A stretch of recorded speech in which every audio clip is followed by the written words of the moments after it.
Filhos da pauta, FDP, filhos da pauta. Já temos o nosso FDP VIP. Já está conosco Pedro Martins, o diretor de futebol do Cruzeiro.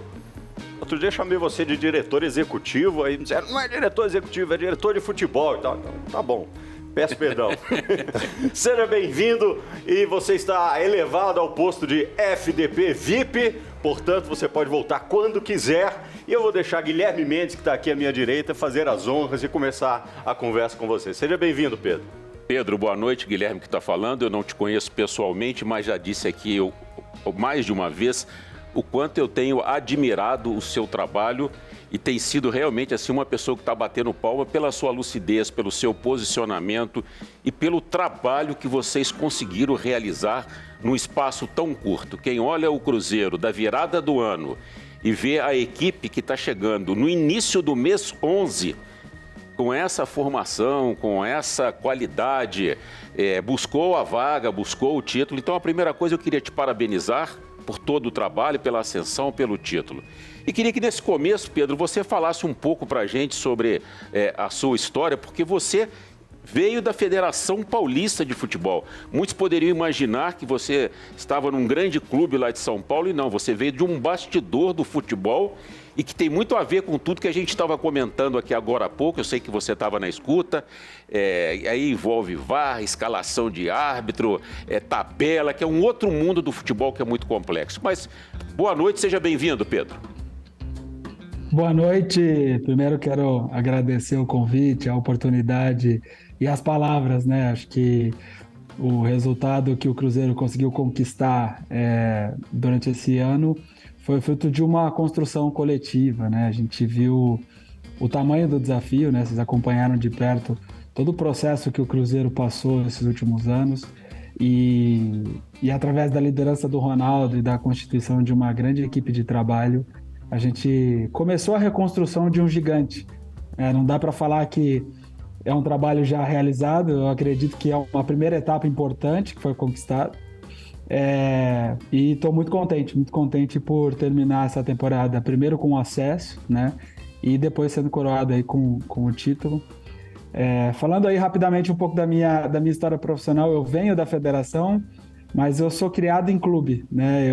A minha vida profissional foi basicamente toda feita no Atlético Paranaense, né? Eu comecei bem jovem, com 17 anos de idade, começando primeiro como estagiário e depois fui crescendo lá.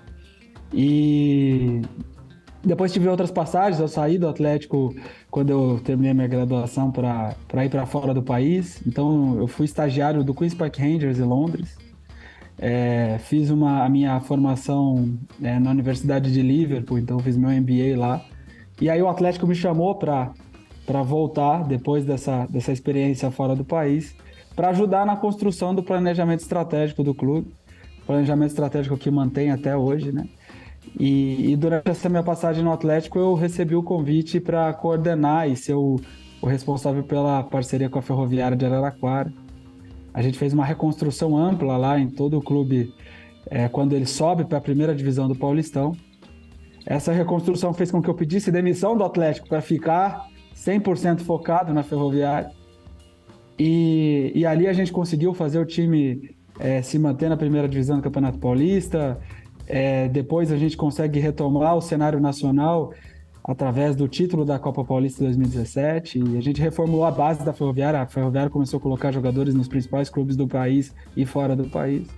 E esse trabalho fez com que eu fosse convidado aí para a Federação Paulista de Futebol, onde eu fiquei ali um bom tempo como vice-presidente de competições, acompanhando o processo de implementação do VAR no futebol brasileiro, mas também criando aí toda a lógica de funcionamento de 17 competições e 4.000 jogos num ano, né? Então eu posso falar que toda essa trajetória fez com que eu fosse convidado aí para esse grande desafio, né, que é participar da liderança do futebol do Cruzeiro. Fiquei muito contente quando eu recebi o convite e estou ainda mais agora porque eu acho que a gente conseguiu dar conta do recado e não só porque eu fui um dos líderes desse processo, mas também Paulo André, Paulo Pesolano, o próprio Ronaldo, a gente acabou montando um núcleo aí bem legal para tocar o dia a dia do futebol do clube. Ô Pedro, me conta então como é que foi como é que o seu caminho se cruzou com o caminho do Ronaldo? Onde é que vocês se acharam? Eu já tinha trabalhado com o Paulo André, né? Eu no Atlético Paranaense, eu era o responsável pela área de inteligência de mercado. E ficava embaixo desse guarda-chuva, ficava a área de scouting. Então a gente traz o Paulo André como atleta primeiro, né? Ele estava já começando a pensar nesse processo de transição, mas ele vem para nos ajudar bastante. Aí, se não me engano, foi a temporada 2017. E acompanho aí, logo quando eu peço para ficar na Ferroviária de maneira definitiva, eu acompanho meio que à distância essa transição dele como executivo, mas com bastante contato, né? Então a gente conversava bastante. Então foi pelo Paulo André, ele já conhecia meu trabalho, e aí eu participei de um processo de seleção.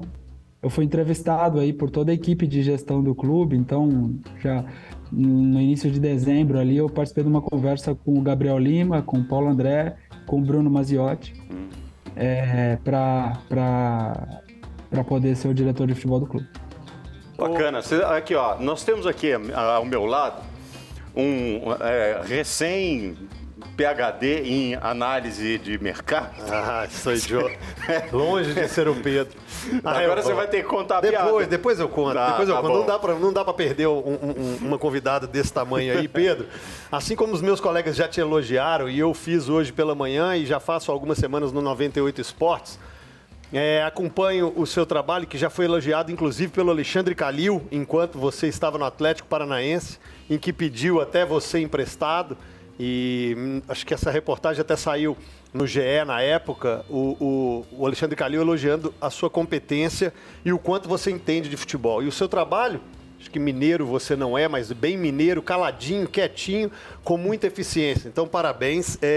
Certa vez o Salum, dirigente do América, teve aqui na 98 e ele disse sobre contratações e que o América tinha, até porque não tinha o dinheiro, tinha uma análise no mercado do seguinte sentido. Esperava ali uns 2, 3 meses do ano para poder também ver quem se destacava num campeonato estadual, economizava uma folha de 2, 3 meses do ano e fazia as contratações que ele acreditava ser pontuais. Vocês no Cruzeiro já pensam, a janela de transferência, se não me engano, acho que começa dia 11 de janeiro e acaba no dia 4 de abril, vocês já pensam em trazer uma quantidade grande e boa para que o Pesolano faça já esse trabalho e já introjete essa ideia, ou não, o torcedor tem que ter muita calma, porque vai virar o ano e ainda não vai estar fechado o elenco e até o meio do ano vai estar chegando gente pelo planejamento de vocês. Boa noite, seja muito bem-vindo. Boa noite. Isso é um ponto importante, né? Assim, eu trabalhei na Ferroviária e essa estratégia traçada pelo Salum, eu fazia o contrário, né? A gente ficava analisando os jogadores de destaques de Série B para poder montar o time do Paulistão, e você sabia que você ia perder os teus destaques, porque os times de Série A de menor recurso e os times de Série B iriam atrás desses destaques.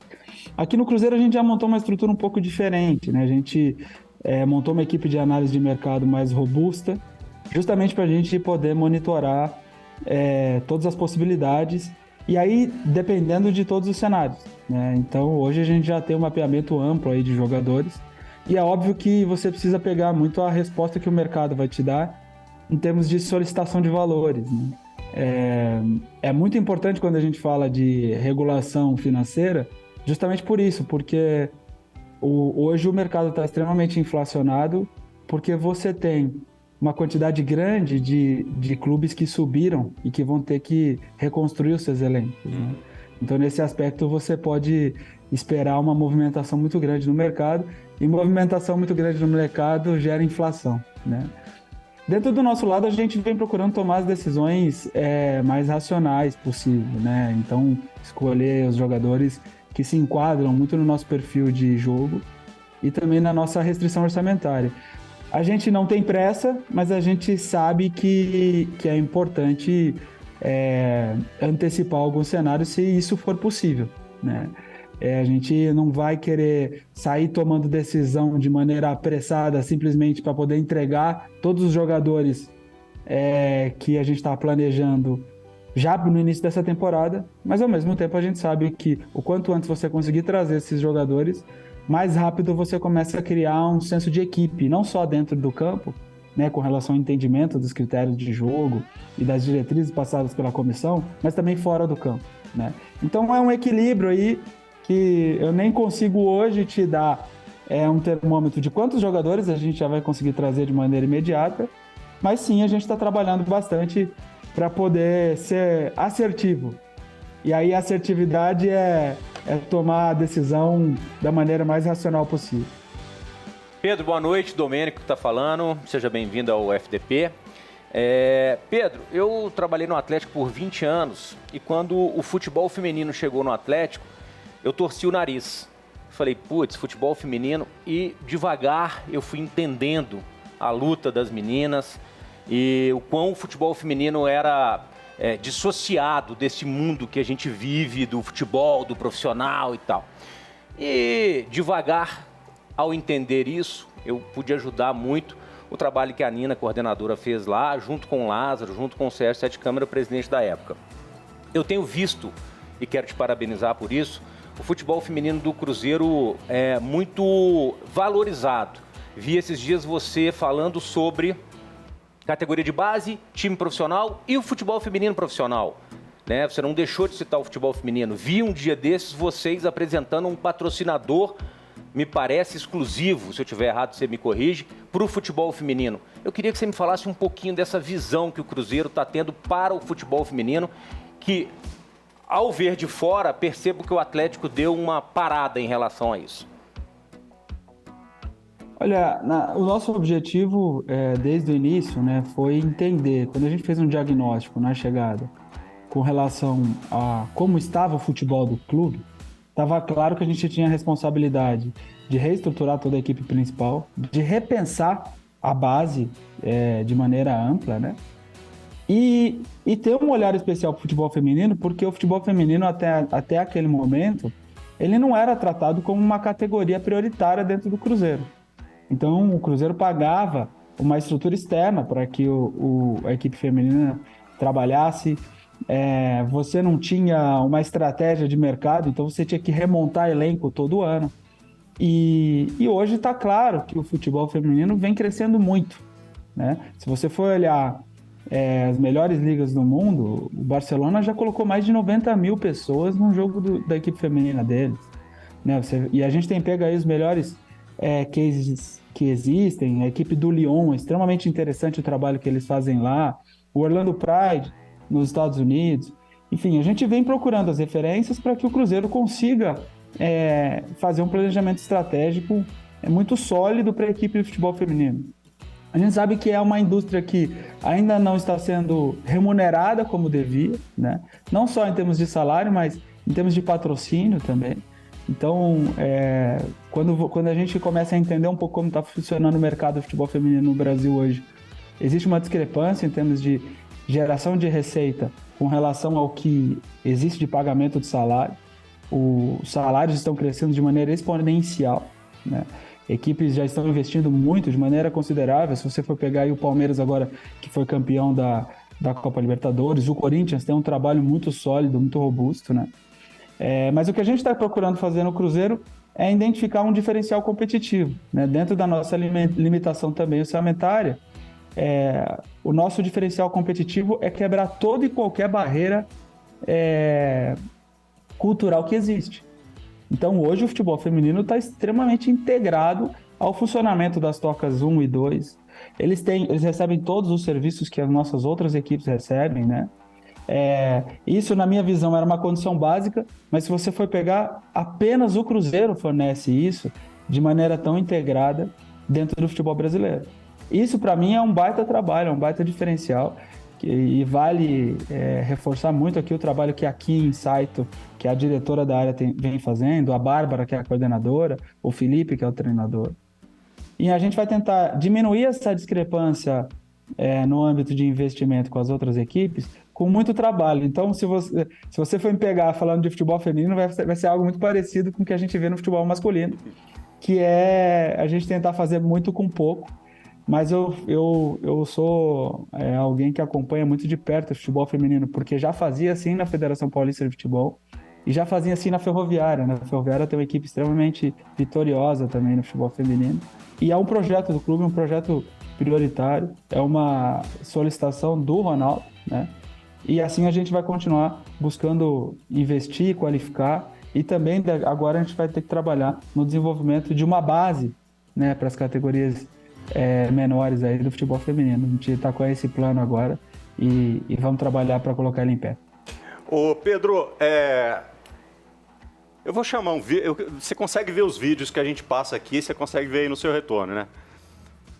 Creio que sim. Tá. Então, ô Vini, coloca o vídeo da Série B aí, porque eu queria mostrar para rodou hoje no 98 Futebol Clube e porque terminou tudo, o ano terminou em festa para o Cruzeiro e isso é muito legal. O vídeo ficou muito divertido. Coloca aí.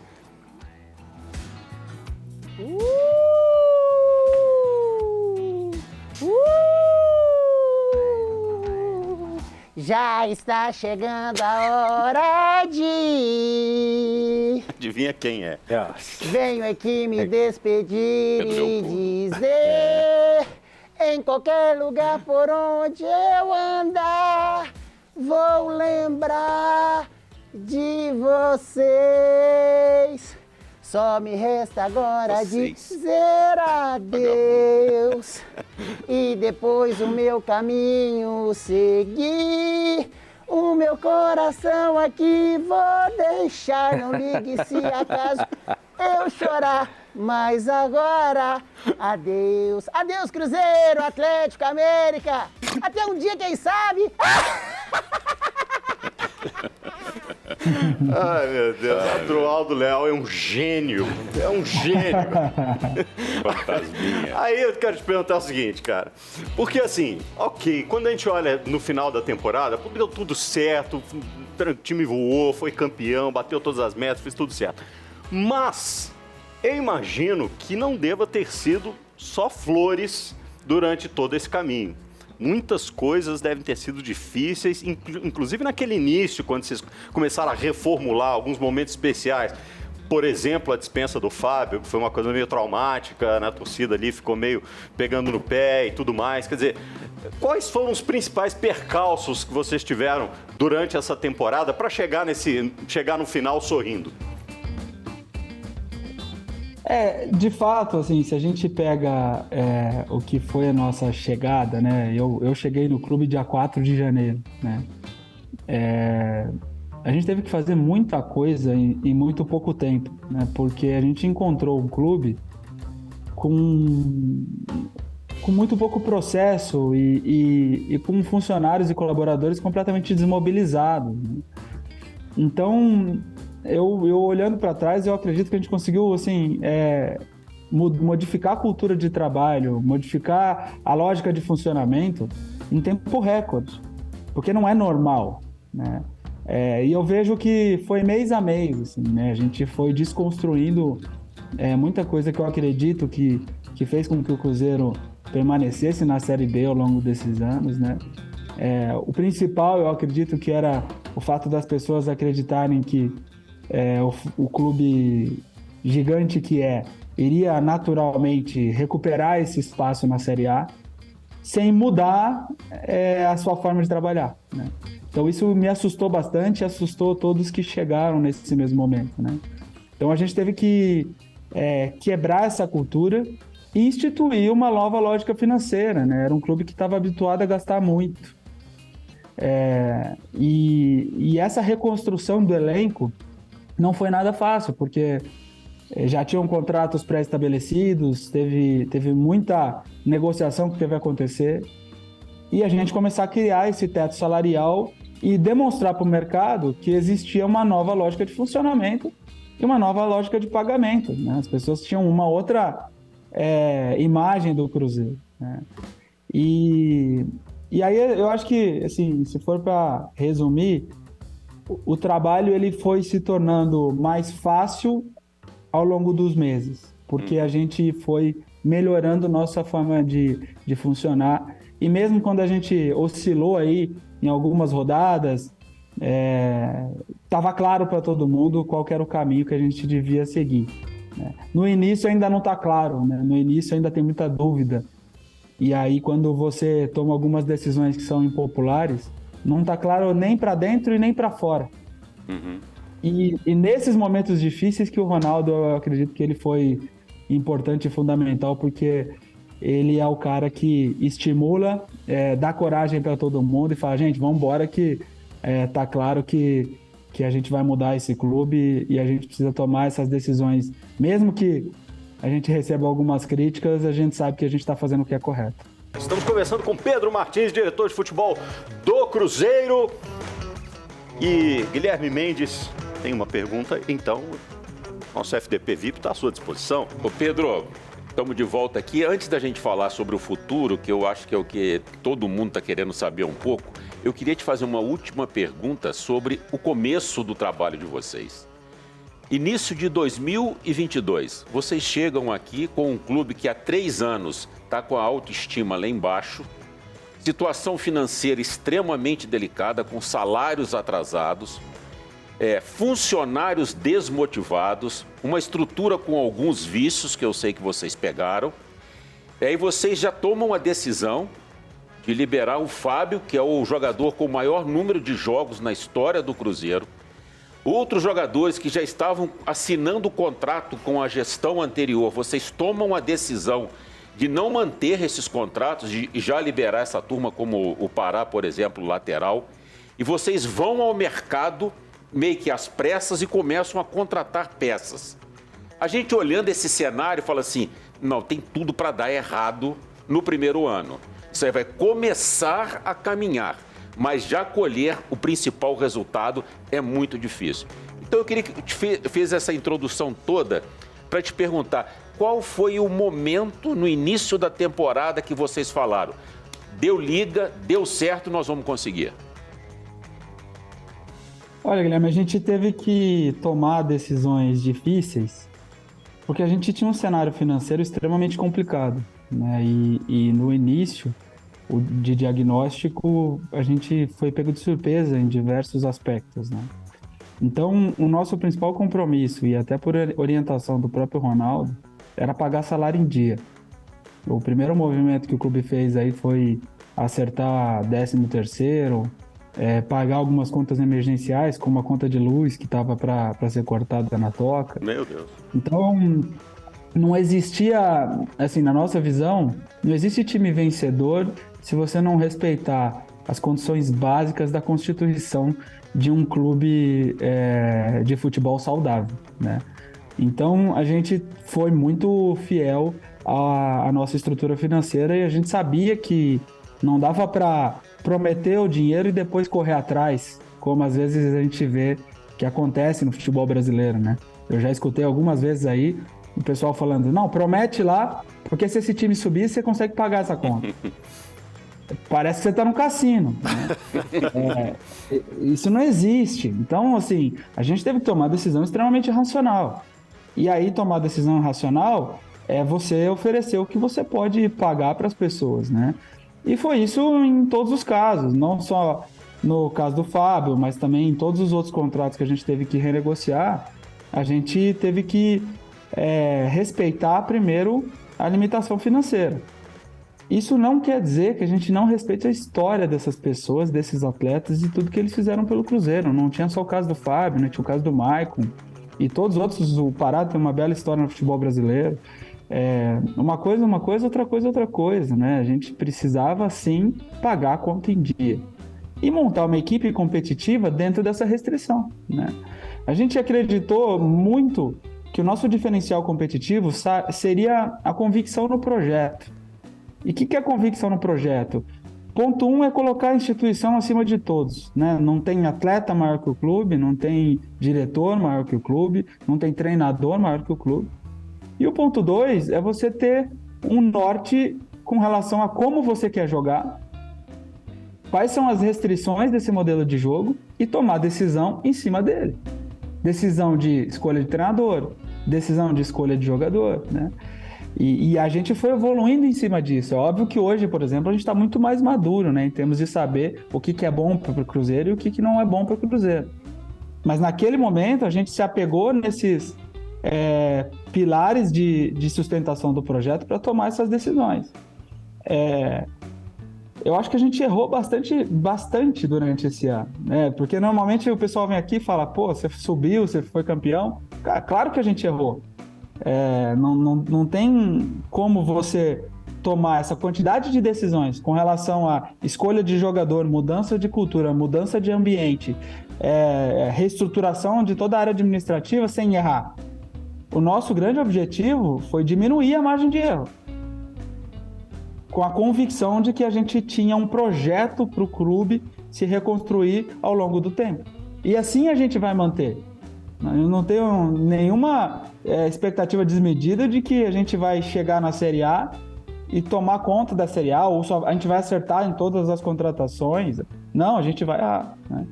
A gente só quer errar menos, né? E ter a clareza de que a gente vai aprender com o erro. O problema no futebol brasileiro, muitas vezes, é que os clubes não aprendem com o erro. Porque aí tem uma eleição, troca tudo de novo e você não evolui. Você fica num ciclo vicioso. O que a gente quer fazer é tirar o Cruzeiro desse ciclo vicioso do futebol brasileiro. Pedro, você falou aí em tomar decisões de maneira assertiva o máximo possível. E hoje ficou muito claro que uma das decisões, né, com maior índice de acerto que o Cruzeiro teve foi a contratação do Paulo Pessolano. Aí eu queria perguntar para você o seguinte: qual foi o argumento, qual foi o que foi apresentado ali pela comissão do Pessolano, que os convenceu de que ele era o cara para conduzir o time nesse projeto? Disse, não, esse cara tem o que a gente quer, tem o que a gente precisa. Estava muito claro, porque aí na nossa visão, o Cruzeiro ele tinha que ser uma equipe agressiva, intensa, com um pós-perda extremamente eficiente, né? Isso porque é uma diretriz do Grupo Ronaldo, né? E dentro dessa diretriz, a gente foi buscar os treinadores que respeitavam isso ou que já tinham executado isso muito bem, né? E dentro desse processo, quando a gente começou a conversar, porque a gente fez um processo de seleção, né? A gente levantou alguns nomes, a gente foi procurando entender também quem tinha a liderança, a energia, a capacidade de mudar o ambiente, né? E nesse aspecto, o Pessolano ele foi extremamente feliz em todas as respostas que ele nos deu. A apresentação que ele fez durante o processo seletivo foi de altíssimo nível, né? Ele estudou o Cruzeiro durante esses últimos anos justamente para falar o que ele poderia manter e o que ele tinha que mudar durante as equipes que o clube constituiu nesse período de Série B. Então ele se preparou muito. E ficou claro e evidente que durante a temporada, esse cara que é extremamente dedicado, esforçado, tem uma equipe de trabalho muito competente, tratou o clube de uma maneira muito profissional em todos os seus desafios, né? Então, aquele cara que a gente encontrou ali no processo de seleção, ele se mostrou ainda melhor durante o processo da temporada. E a gente foi ajustando e alinhando cada vez mais a nossa visão. E hoje dá para falar que todos têm, de maneira muito clara, qual é o projeto do clube. Não é simples e fácil você encontrar um treinador que entenda que ele é parte da engrenagem e não a engrenagem completa. Muitas vezes você vê no clube, no futebol, as pessoas dando a chave do clube para o treinador durante um período muito curto. E a gente deixou claro para o Paulo Pessolano que ele viria para fazer parte dessa construção. E ele topou esse desafio. Ô Pedro, eu sei que daqui a pouco você vai entrar de férias e também começa muitos momentos de especulação. Vai ser difícil falar com você. Eu vou abusar da sua boa vontade, ser guloso agora, porque eu vou ter que fazer, até pela falta de tempo, fazer 3 perguntas para você e você vai respondê-las. E a primeira é a seguinte: o seu xará Lourenço, Pedro Lourenço, que não é um torcedor comum, é um torcedor com bastante influência. Na diretoria passada, obviamente, enquanto associação, agora também aparece aí na SAF. Ele deu uma declaração de 15, 17 jogadores a uma necessidade do Cruzeiro. Na sua primeira resposta, você disse que não consegue mensurar uma quantidade. Mas eu gostaria de saber se essa declaração faz um pouco de sentido, se vai ser essa quantidade ou se pensam em até mais. A segunda pergunta é que muito se pensa em chegada, mas o diretor também trabalha com saídas. Existe alguma proposta oficial para a saída de jogador do Cruzeiro? Se sim, se você pode abrir. E a terceira e última me permita individualizar em 2 jogadores que os torcedores me param ou falam na rede social. Por quê ou qual o motivo da não permanência do Bidu e do Lincoln, que é um jogador que tem contrato até o meio do ano, mas já informado pelo Vene Casagrande e o Samuel Venâncio que ele não vai continuar e não está nos planos. Como é que vocês chegaram a essa conclusão? Primeiro eu quero agradecer o Pedrinho, porque, cara, ele é um cruzeirense, assim, que deve ser valorizado, né? Não só porque apoiou e suportou o clube nos momentos mais difíceis, mas também porque entendeu agora esse novo momento da instituição e continua apoiando, né? Quer ser parceiro, quer estar junto nesse processo de reconstrução do Cruzeiro. E ele além de ser um grande cruzeirense, entendeu que pode ser um parceiro comercial importante aí para esse novo momento do Cruzeiro, né? O que dá para falar, né, de todo esse momento aí de reconstrução do elenco é que a gente quer ter um elenco enxuto. A gente não quer trabalhar com mais de 26 jogadores, por exemplo, porque o nosso objetivo é investir investir em qualidade, não em quantidade. A gente quer ter os jogadores certos para as funções certas, né? Então, nesse aspecto, a gente vem procurando olhar todos os atletas que fizeram parte desse elenco, os que podem se adaptar a esse novo contexto, né? Esse novo nível de exigência da Série A, né? E os que não vão ficar, e aí eu já respondo a sua outra pergunta, né? São aqueles que, muitas vezes, por uma condição comercial, eles ficaram inviáveis, né? Ficou difícil de concluir, ou porque a gente tem que encontrar um outro jogador para a posição que aumente o nosso nível de exigência, né? O caso do Lincoln, ele tem contrato até janeiro, com uma cláusula que poderia renovar o contrato dele, né?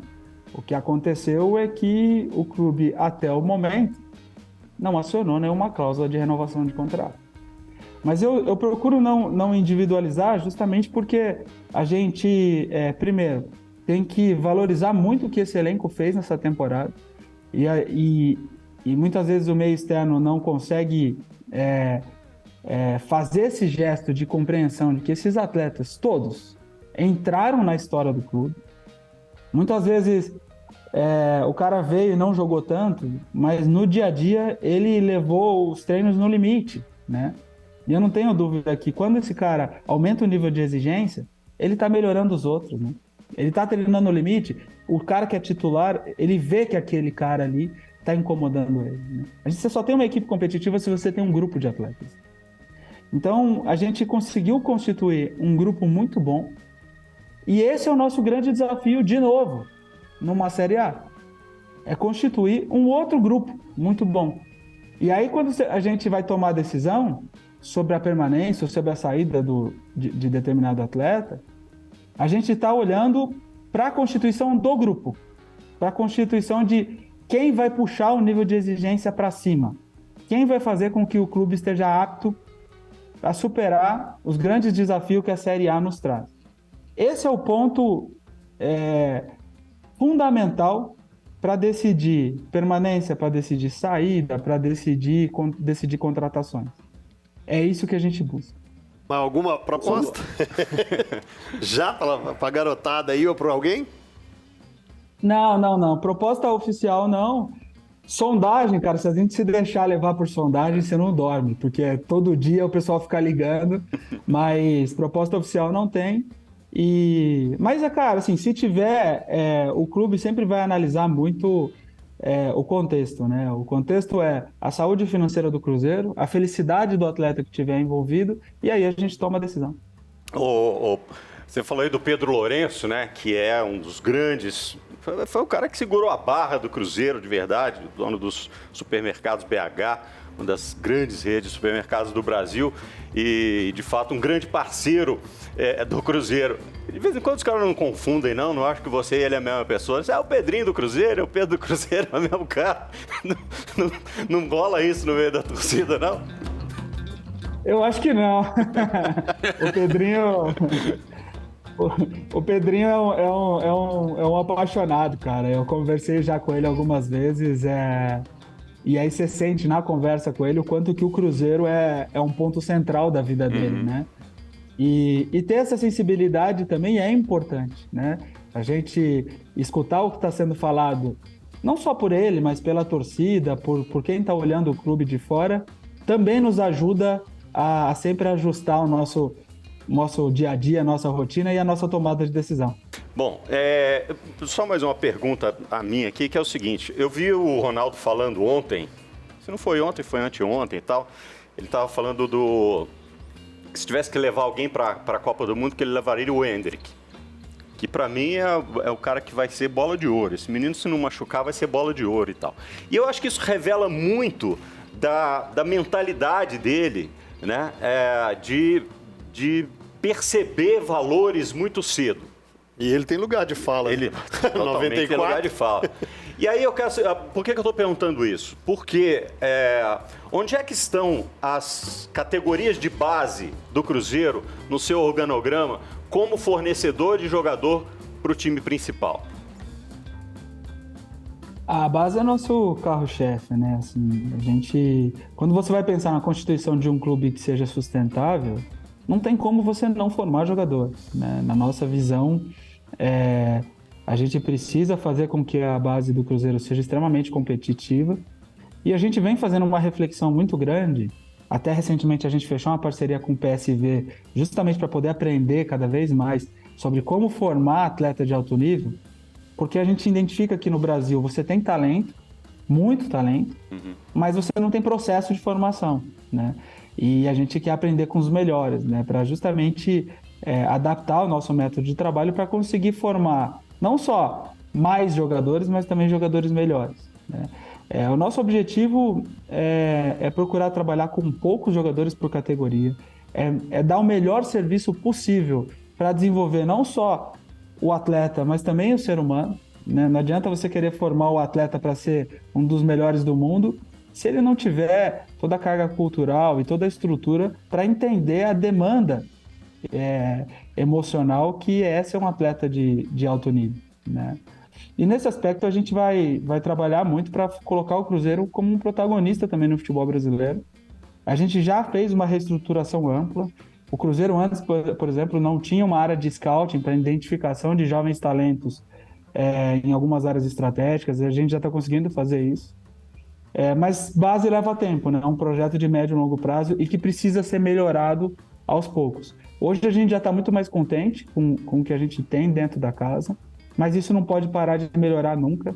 E o Cruzeiro vai sim, independente da sua evolução financeira, ter sempre o espaço para que o jovem consiga subir na equipe principal e criar sempre o caminho para que essa transição seja a mais suave possível. Quando a gente chegou no clube, o primeiro movimento que a gente fez foi trazer o Sub-20 para a Toca 2, e hoje eles trabalham de maneira muito integrada com a equipe principal.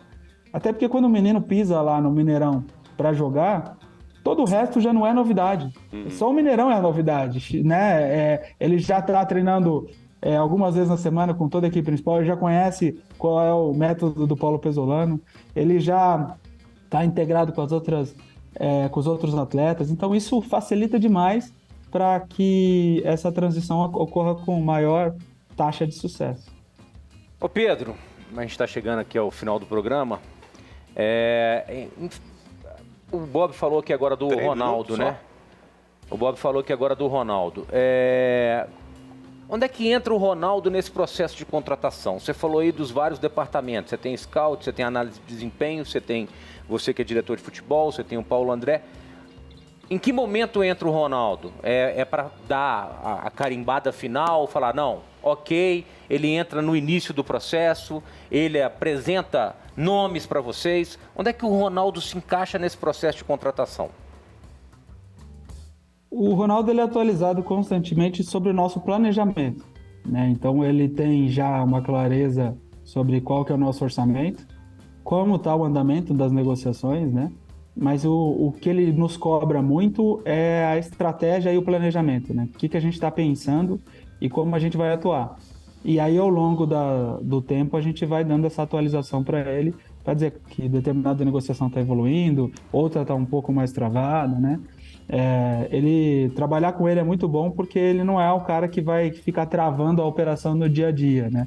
Ele cobra muita organização, ele cobra muito planejamento e ele quer que o Cruzeiro seja uma instituição moderna e atualizada. Isso ele quer a todo momento. Ele cobra todos os funcionários, e principalmente a área de diretoria, que a gente faça o clube evoluir a todo momento, né? Ele não é um cara que vai se acomodar com pequenas conquistas, ele vai querer sempre colocar o clube entre os principais, não só do futebol brasileiro, mas também do mercado sul-americano, em temas de tecnologia, de processos, de pessoas, né? Isso ele cobra muito.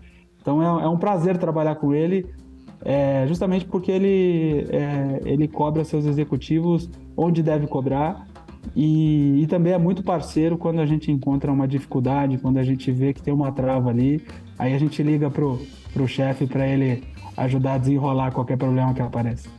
Maravilha. Ô Pedro, eu quero agradecer muito a sua participação.